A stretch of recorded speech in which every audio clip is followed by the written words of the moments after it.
Simple instructions, I thought. Simple instructions, yeah.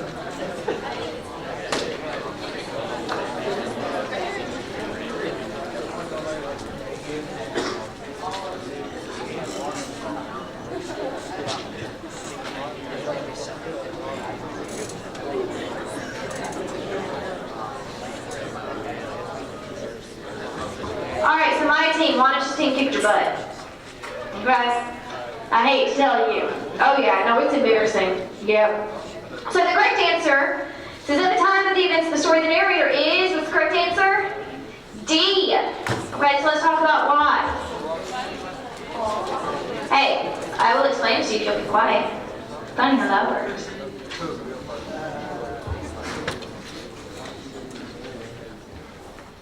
Okay, so the question says, at the time of the events of the story. Now, as you start to read this passage, you will notice it is written in the past tense. So the narrator very well could be an adult when she's telling us the story. However, that's not what it asks. It asks at the time of the events of the story. So when these things actually happen. If you are not me, please, for the love of goodness, stop talking. I already took my ACT. This is for you, so hush, okay?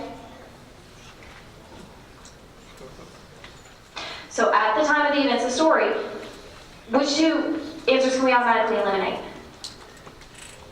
A and B, because she's not an adult when this takes place. That leaves us C and D. Well, if you look at C, an adolescent imagining what it had been like when her mother moved to the U.S. Did she have to imagine it? No. Why? Because she was there. So that leaves D. She talks about her experiences helping her mother get used to the U.S. Any questions about that one? Cool, thank you, I like that. Oh man, that's nice. All right, number 2.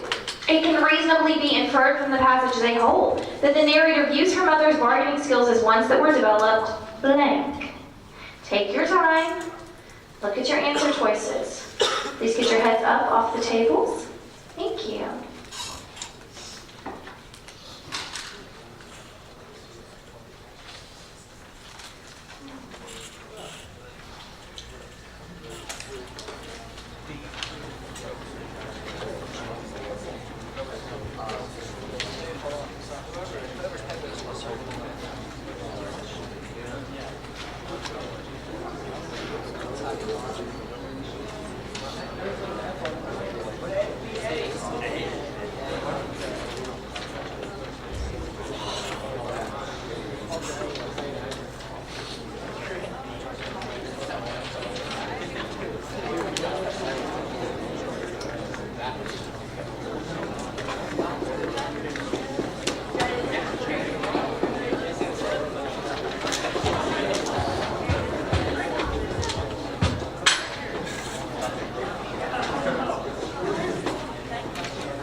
Correct answer on this one is F.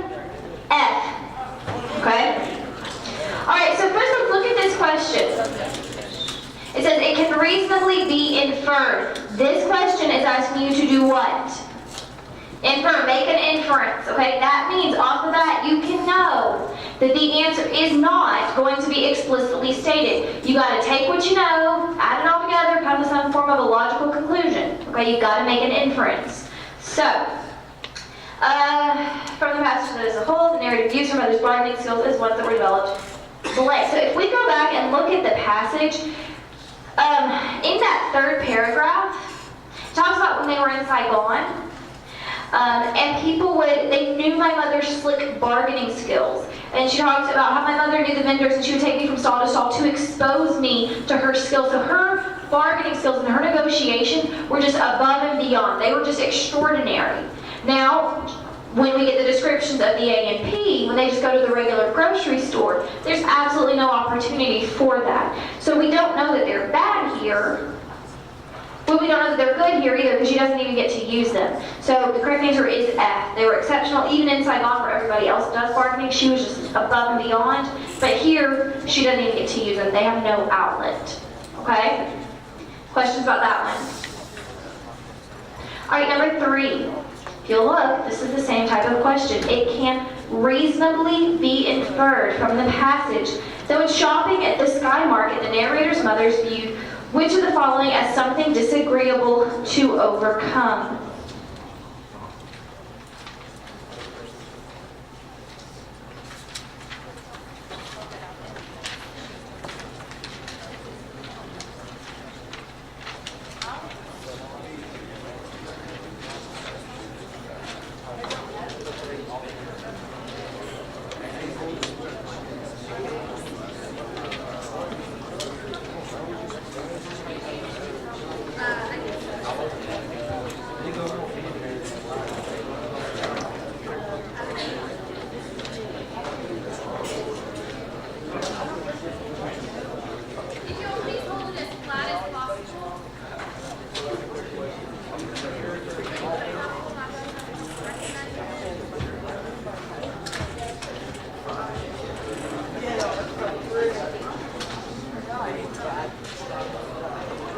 This is how you're putting in your answer. Okay, cool.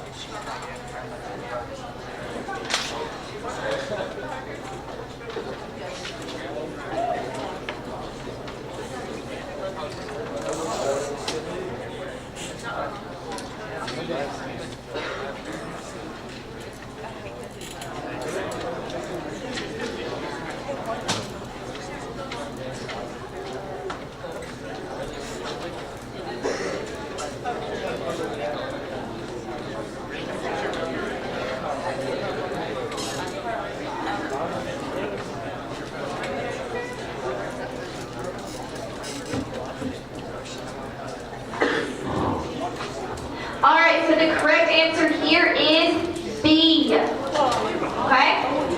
Here's why.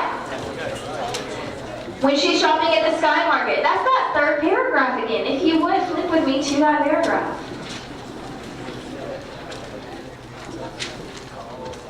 This paragraph is describing how her mother at the Sky Markets would go from vendor to vendor and talk their prices down, almost as if she sees it like a challenge. She knows she's an excellent negotiator, and so she's going to talk these people down. She's going to see it as a challenge, anything she can do to get their prices down. So she sees them as, how does it phrase it, something disagreeable to overcome would be these prices. Number 4, the passage states that the narrator's mother finds all of the following aspects of shopping at the A&P troubling, except the blank. Notice this is an except question.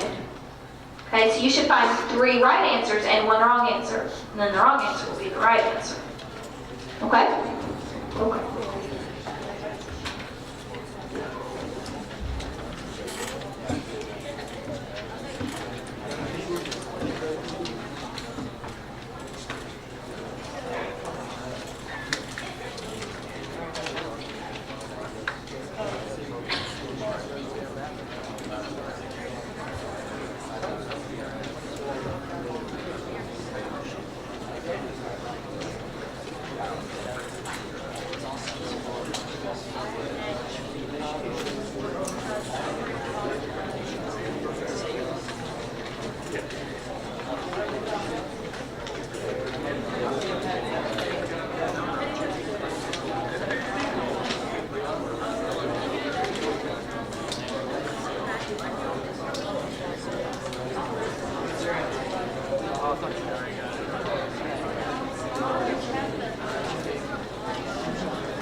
the correct answer is H, as in hop off, or as in hurry. All right.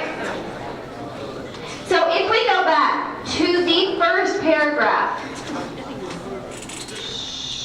everybody flip to the passage and look at the first paragraph. About halfway down, line 8. It says columns of canned vegetables and fruit stood among multiple shelves as people well rehearsed to the demands of modern shopping meandered through fluorescent aisles. What does that word meandered mean? You kind of just stroll through, you take your sweet time, you just enjoy the day, you just meander. Okay? So definitely not in a hurry. We also get the word well rehearsed to describe these shoppers, meaning they know exactly what they're doing and how they're doing it. There's no sense of urgency. Okay? So that proves that she does not find the hurried shoppers troubling because the hurried shoppers there don't exist. Okay?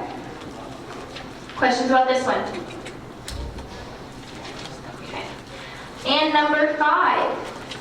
Look, we've got another inference question. It can reasonably be inferred that the narrator views her mother's approach to shopping at the Sky Market with a mixture of blank. Please note that these answer choices give you 2 options per choice, so blank and blank. Hey, listen up. Thanks. So the entire answer choice has to be correct. One part of it could sound real good, but if the other part's wrong, then the entire thing is wrong, okay? So make sure that you look at that. Do number 5.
Alright, so the correct answer for number 5 is D.